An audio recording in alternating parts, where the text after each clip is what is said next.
சற்றுமுன் வெளியான மிக முக்கியமான தகவல். ஜூன் 1ஆம் தேதி முதல் கேஸ் புக் செய்வது புதிய ரூல்ஸ் வந்துவிட்டது. அது என்னென்ன என்பதை இங்கே பார்ப்போம். அதை பார்க்கறதுக்கு முன்னாடி நீங்கள் நம்ம சேனல் சப்ஸ்கிரைப் பண்ணாமல் இருந்தீங்கன்னா மறக்காமல் லைக் பண்ணிக்கோங்க, சப்ஸ்கிரைப் பண்ணிக்கோங்க, உங்கள் நண்பர்களுக்கு தெரியப்படுத்தும் ஷேர் பண்ணிக்கோங்க. வீடியோவை கடைசி வரைக்கும் முழுமையாக பாருங்கள்.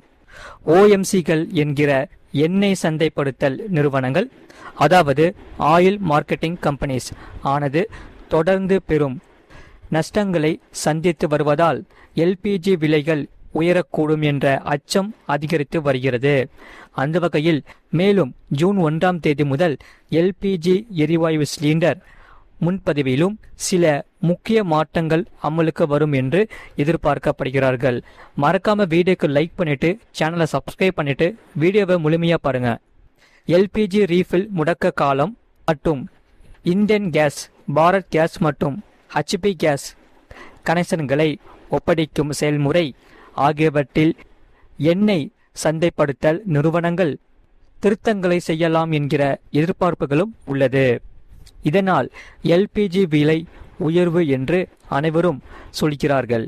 ஏனென்றால் இந்த ஓஎம்சிகள் வர்த்தக எரிவாயு விலையை இதுவரை இல்லாத அளவுக்கு மிக அதிக விகிதத்தில் உயர்த்தியுள்ளது. கொல்கத்தாவில் ரூபாய் 1147 என்ற மிகப்பெரிய விலை உயர்வு பதிவாகி உள்ளது. இதன் மூலம் ஒரு சிலிண்டரின் விலை ரூபாய் 3355 உயர்ந்துள்ளது. அதே போல இன்னும் சென்னையிலும் 19 கிலோ எல்பிஜி விலை ரூபாய் 1013 உயர்த்தப்பட்டு ரூபாய் 3259.5 உள்ளது. அதே சமயம் மும்பையிலும் 19 கிலோ சிலிண்டர் ரூபாய் 3046.5 விற்கப்படுகிறது. டெல்லியில் இது ரூபாய் 3071.5 விற்கப்படுகிறது. ஆகையால் இந்த பிஎன்ஜி கனெக்ஷன் பெற்ற பிறகு 30 நாட்களில் எல்பிஜி இணைப்பை துண்டிக்க அரசு உத்தரவிட்டுள்ளது. ஏனென்றால் மத்திய அரசு தனது எல்பிஜி திருத்த ஆணை 2026 கடந்த மே 25ஆம் தேதி அன்று வெளியிட்டது. இது தொடர்பாக பிஎன்ஜி இணைப்புகளையும் பெற்றுள்ள வீட்டு உபயோக எல்பிஜி நுகர்வோருக்கு கூடுதல் தளர்வுகளை வழங்குவதில் கவனம் செலுத்தி வருகிறது.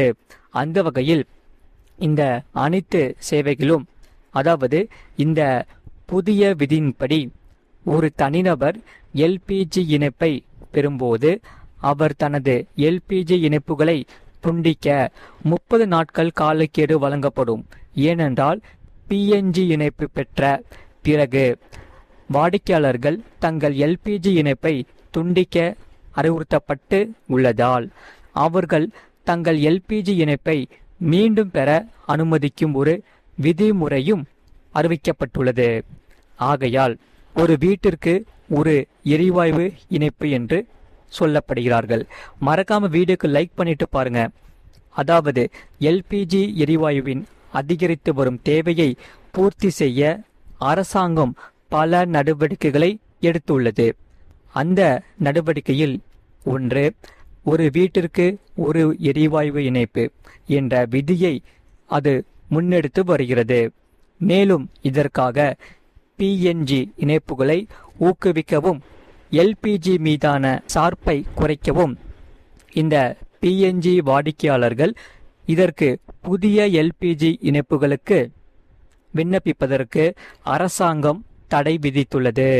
இதனால் எரிவாயு சிலிண்டர் முன்பதிவுக்காக முடக்க காலம் பொறுத்தவரை எரிவாயு நிரப்புவதற்காக ஏற்கனவே உள்ள 45 நாள் முடக்க காலத்தை எண்ணெய் சந்தைப்படுத்தல் நிறுவனங்கள், அதாவது ஓஎம்சியில் திருத்தி அமைக்கும் என்றும் எதிர்பார்க்கப்படுகிறது. முன்னதாக பற்றாக்குறையை சமாளிப்பதற்காக இந்த எல்பிஜி கொள்முதல் இடைவெளியை நகர்ப்புறங்களுக்கு 25 நாட்களாகவும் கிராமப்புறங்களுக்கு 45 நாட்களாகவும் நீடித்துள்ளது. முன்னதாக இந்த இடைவெளி பொறுத்தவரை 21 நாட்களாக இருந்தது. அதே சமயம் இதற்காக இதோடு சேர்த்து கூகுள் பே, ஃபோன்பே ஆகிய ஆப்களை உள்ளடக்கிய யூபிஐ சேவைகள் மாற்றங்கள் பொறுத்தவரை பண பரிமாற்றம், மினி ஸ்டேட்மெண்ட், ஏடிஎம் சார்ஜ் ஆகியவை எல்லாமே உள்ளடக்கிய வங்கித்துறை மாற்றங்கள், புதிய பான் கார்டு விதிகள் என 2026 ஜூன் மாதத்தில் பல முக்கியமான ஒழுங்குமுறை மாற்றங்கள் இருக்கிறது. புதிய விதிகள் அமலுக்கு வர உள்ளது. அதாவது மேம்படுத்தப்பட்ட டிஜிட்டல் பணம் பரிமாற்றம் மற்றும் வங்கி அட்ஜஸ்ட்மெண்டல், அதாவது டிஜிட்டல் மோசடியை கட்டுப்படுத்தும் நோக்கில் என்பிசிஐ என்கிற இந்திய தேசிய கொடுப்புணர்வு கழகம் ஆனது மிகவும் வெளிப்படையான பணம் செலுத்தும் முறையை அறிமுகப்படுத்தியுள்ளது. இதனால் ஒரு QR கோடை ஸ்கேன் செய்யும் போது அல்லது மொபைல் எண்ணை உள்ளிடும்போது யூபிஐ ஆப்கள் பெறுநரின் சரிபார்க்கப்பட்ட வங்கியில் பதிவு செய்யப்பட்ட பெயரை ஸ்கேனில் காண்பிக்கும். இது பயனரால் வரையறுக்கப்பட்ட புனைப்பெயர்கள் அல்லது சரிபார்க்கப்படாத அடையாளங்களுக்கு பதிலாக மோசடிக்காரர்கள் நுகர்வோரை ஏமாற்றுவதை மிகவும் கடினமாக்குகிறது. மேலும் இதற்காக EPFO என்கிற ஊழியர்களின் வருங்கால வைப்பு நிதி அமைப்பு ஆனது இந்த UPI மூலம் நேரடியாக வருங்கால வைப்பு நிதியை எடுக்க அனுமதிக்கும் சோதனைகளை இறுதி செய்து வருகிறது. இதனால் இது பாரம்பரிய பரிவர்த்தனைகளுக்கு ஒரு வேகமாக மாற்றத்தை அறிமுகப்படுத்துகிறது. இதன் வழியாகவே பாரம்பரிய வங்கி சேவைகள் சற்று அதிக செலவு மிக்கதாக மாறக்கூடும் என்றும் எதிர்பார்க்கப்படுகிறார்கள். ஆகையால் பல வணிக வங்கிகள் தங்களது பரிவர்த்தனை கட்டமைப்புகளை சரி செய்து வருகிறது.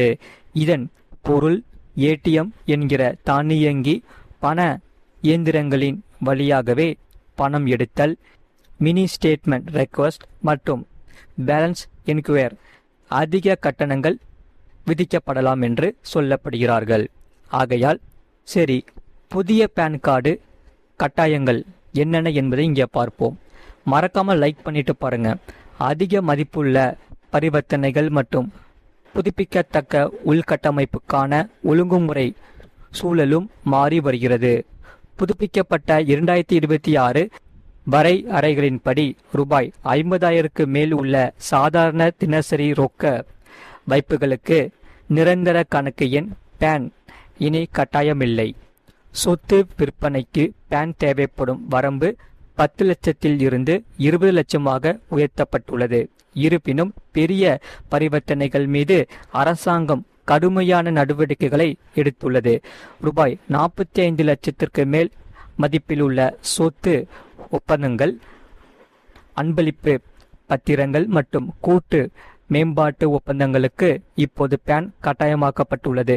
10 லட்சத்துக்கு மேல் ஆண்டுதோறும் ரொக்கமாக பணம் எடுக்கும் போதும் ஆட்டோமேட்டிக் பேன் அறிக்கை சமர்ப்பிக்கப்படும். மறக்காம வீடியோக்கு லைக் பண்ணிட்டு சேனலை சப்ஸ்கிரைப் பண்ணிக்கோங்க. பக்கத்துல பெல் பட்டனையும் கிளிக் பண்ணி வச்சுக்கோங்க. இந்த செய்தியை பற்றி நீங்கள் என்ன சொல்கிறீங்கிறத கமெண்ட் செக்ஷனில் மறக்காமல் கமெண்ட் பண்ணுங்கள். நிறைய பேர் பார்க்குறீங்க, ஆனால் வீடியோக்கு ஒரு லைக் கூட பண்ணாமல் பார்க்குறீங்க. மறக்காமல் வீடியோக்கு லைக் பண்ணி நமக்கு சப்போர்ட் பண்ணுங்கள். அப்போ தான் நம்ம வீடியோஸ் எல்லாமே உங்களுக்கு ரெகுலராக காமிச்சிக்கிட்டே இருக்கும். இவ்வளோ நேரம் வீடியோ முழுமையாக பார்த்ததுக்கு மிக்க நன்றி. அடுத்த வீடியோ சந்திப்போம். நன்றி, வணக்கம்.